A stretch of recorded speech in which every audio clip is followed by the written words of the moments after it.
আজকে আমাদের গোলাপগঞ্জ একটি বিশাল বড় চোর ধরা খেয়েছে। তো ওর শাস্তি আমরা সবাই ওরে মাইন্ডের করতেছে।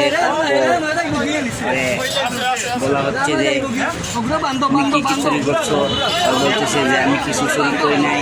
আবার সে শিকার আইছে যে চুরি করছে। তারপর লোকে মাইন্ডের করতেছে, থানাতে নিয়ে যাতে বলতেছে। তো ও বলছে যে ও একটি বস্তা চুরি করছে, তো 50টি ক্যারেট চুরি করছে। তারপর বলতেছে যে ওরা কিছু চুরি করেনি। তারপর অনেক মানুষ আসছে যে মানুষ এসে বলতেছে যে মানুষের এসি না হয়েছে, ফ্রিজ নাই হয়েছে, তো ওইগুলা ওরা চুরি করছে।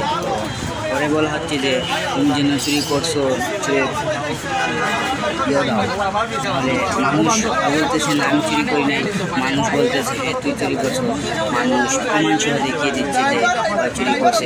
ওই যে উনি হচ্ছেন আমাদের রিক্সা চালক, ওনাকেও সঙ্গে ফাঁসানো হয়েছে। ওই হচ্ছে চুরি। তো অবশ্যই আমার চ্যানেলটিকে সাবস্ক্রাইব করে অবশ্যই আমার পাশে থাকবেন। পরবর্তী কী হয়েছে সেটা জানার জন্য অবশ্যই আমার চ্যানেলটাকে সাবস্ক্রাইব করবেন। তো ওই যে উনি হচ্ছেন আমাদের ড্রাইভার ভাই, হয়েছে যে উনি চুরি করেন নাই, ওনার উপর চুরির মিথ্যা অপবাদ দিচ্ছে। তো ওনাকে বাধা হচ্ছে। তো উনি বলতেছেন না আমাকে বাধা যাবে না। তো ওনাকে ছেড়ে দেওয়া হয়েছে, উনি ভিতরে এসে পড়েছেন। তারপর শাস্তি কি সেটা আপনারা কমেন্ট বক্সে বলবেন, আমি আপনাদেরকে ভিডিও দেব ইনশাআল্লাহ। নিত্য নতুন ভিডিও পেতে অবশ্যই আমার পাশে থাকবেন।